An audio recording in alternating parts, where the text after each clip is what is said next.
በስመ አብ ወወልድ ወመንፈስ ቅዱስ አሐዱ አምላክ የልዑል እግዚአብሔር ሰላም ከሁላችሁ ጋር ይሁን። በሁላችሁም አድሮ ይኑር። የድንግል ማርያም ምልጃም አይለያችሁ። ዛሬ የምናስበው የእኩለ ጾሙን አጋማሽ ወይም የእኩለ ጾሙን ቀን ደብረ ዘይት ነው። ደብረ ዘይት ማለት ምን ማለት ነው? ይህ ሳምንት ደብረ ዘይት ተብሎ ይሰየማል። ደብር ተራራ ነው። ዘይት ደግሞ የዘይት ዛፍ ያለበት ነው። ይህ ደብረ ዘይት እድሜያቸው እጅግ የረዘሙ ዛፎች አሉበት። ዛሬ ድረስ እድሜያቸው 3000 ዓመት የሞላ የወይራ ዛፎች በዚህ በደብረ ዘይት ተራራ ይገኛሉ። ዋናው ስለ ተራራው አይደለም። በዚህ ተራራ ላይ እግዚአብሔር ምን ሰራ? ዛሬስ እኛ በዚህ ቀን በእኩለ ጾም አጋማሽ ምን እናስባለን? ደብረ ዘይት። በደብረ ዘይት ጌታ ምን አደረገ? ማቴዎስ ወንጌል ምዕራፍ 24 ላይ ስለ ፍጻሜው ሰዓት ተናገረ።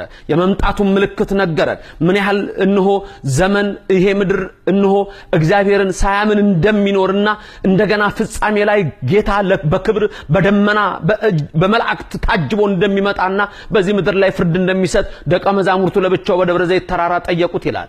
ዛሬ ይህን የእኩለ ጾም አጋማሽ ደብረ ዘይት ብለን የጌታን አመጣጥ የምናስብበት ነው። በዚህ ቀን ቅዱስ ዳዊት በመዝሙር 49 ላይ ምን ብሎ ይናገራል? አምላከ አማልክት እግዚአብሔር ነበበ ወጸውዐ ለምድር ይላል። የአማልክት አምላክ እግዚአብሔር ተናገረ እንሆ ምድርንም ጠራት ይላል። እግዚአብሔር ሰጋሃደ ይመጽእ፣ እግዚአብሔር ግልጽ ሆኖ ይመጣል። ወአምላክንህ ያረምም ዝም አይልም አለ። ያኔ እንደመጣ እንደተተፋበት፣ ያኔ መጥቶ እንደተቀለደበት፣ ያኔ መጥቶ እንደተሰቀለ፣ ያኔ መጥቶ ልብሱ እንደገፈፉት፣ ያኔ መጥቶ ተጠማው ቢል ሐሞትና ከርቤ እንደሰጡት፣ ያኔ የሾህ አክሊል እንደደፉበት፣ ያኔ እጆቹን እንደቸነከሩ፣ ያኔ እግሮቹን እንደቸነከሩ፣ ያኔ ጎኑን እንደወጉት፣ አሁን ግን ዝም እንዳለ ያኔ አሁን ግን ዝም አይልም። ዮሐንስ አፈወርቅ እንዲህ አለ። ምን አይነት ትዕግስት ነው! ቀንድ እያለ የማይዋጋ በግ ምን አይነት ትዕግስት ነው! በሸላቾቹ ፊት ዝም የሚል አለ።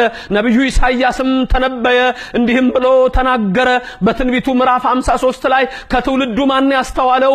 እንደተቀሰፈ ቆጠርነው፣ እኛ ግን አላወቅነውም።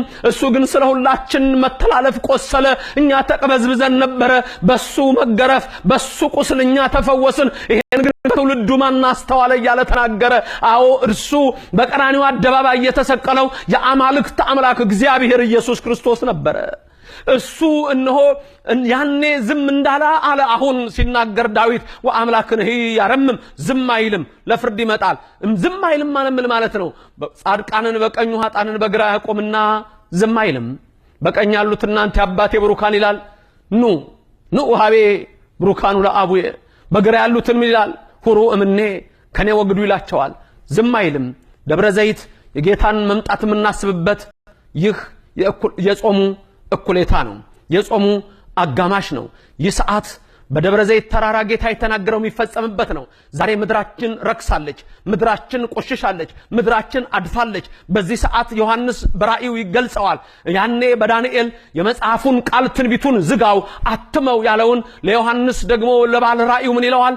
የዘመኑ ፍጻሜ ደርሷልና መጽሐፉን ግለጠው፣ የሚቀደስ ይቀደስ፣ የሚቆሽሽ ይቆሽሽ፣ የሚነጻ ይንጻ፣ የሚያድፍም ይደፍ ይለዋል። ይህ ሰዓት አባቶቻችን 8ኛው ሺህ ብለው ያስቀመጡት ሰዓት ነው። ስንቶቻችሁ ዛሬ ከእግዚአብሔር ጋር ናችሁ? ስንቶቻችሁ በዓለም አስተሳሰብ ተወስዳችኋል? ዛሬ ዓለማችን ረክሳለች። የሶዶም ድፍረት፣ የገሞራ ኃጢአት፣ የጊብዓ ኃጢአት ምድራችንን አርክሷታል። በዚህ ሰዓት ማን ነው የእግዚአብሔር ሰው? በዚህ ሰዓት ማን የቆመለት? በዚህ ሰዓት ማን ነው ጌታ ሲመጣ እንሆ እጆቹን ዘርግቶ በክብር ሊቆም የሚችል ማን ነው? ዛሬ በዚህ ሰዓት ከእግዚአብሔር ጋር የተገናኘ ወገኖቼ በጾም እንገናኘው፣ ወገኖቼ በጸሎት እንገናኝ፣ ወገኖቼ በምጽዋት እንገናኝ፣ ወገኖቼ በስግደት እንገናኝ። ያለቀ ዘመን ላይ ያለ ነው። ምድራችን ፈጽማ አርጅታለች፣ ወደ መጻትም ፈጥናለች። በዚህ ጊዜ ውስጥ ልንድን የምንችለው እግዚአብሔርን አምነን በአንዲት እምነት ስንጸና ብቻ ነው። አይቀርም የተነገረው ትንቢት ሁሉ ደርሷል። ድንግል ትወልዳለች፣ ወልዳዋለች። እነሆ በቤተልሔም ይወለዳል፣ ተወልዷል። በ30 ዘመኑ ይጠመቃል፣ ተጠምቋል። በቀራንዮ ይሰቀላል ብለው ትንቢት ተናገሩ፣ ተሰቀለ። በ3ኛው ቀን ከሞት ይነሳል ብለው ተነበዩ፣ ተነሳ። እነሆ ያርጋል አሉ፣ በ40ኛው ቀን አረገ። መንፈስ ቅዱስም በ50ኛው ቀን ላከ። አንድ ትንቢት ይቀራል። ይመጣል።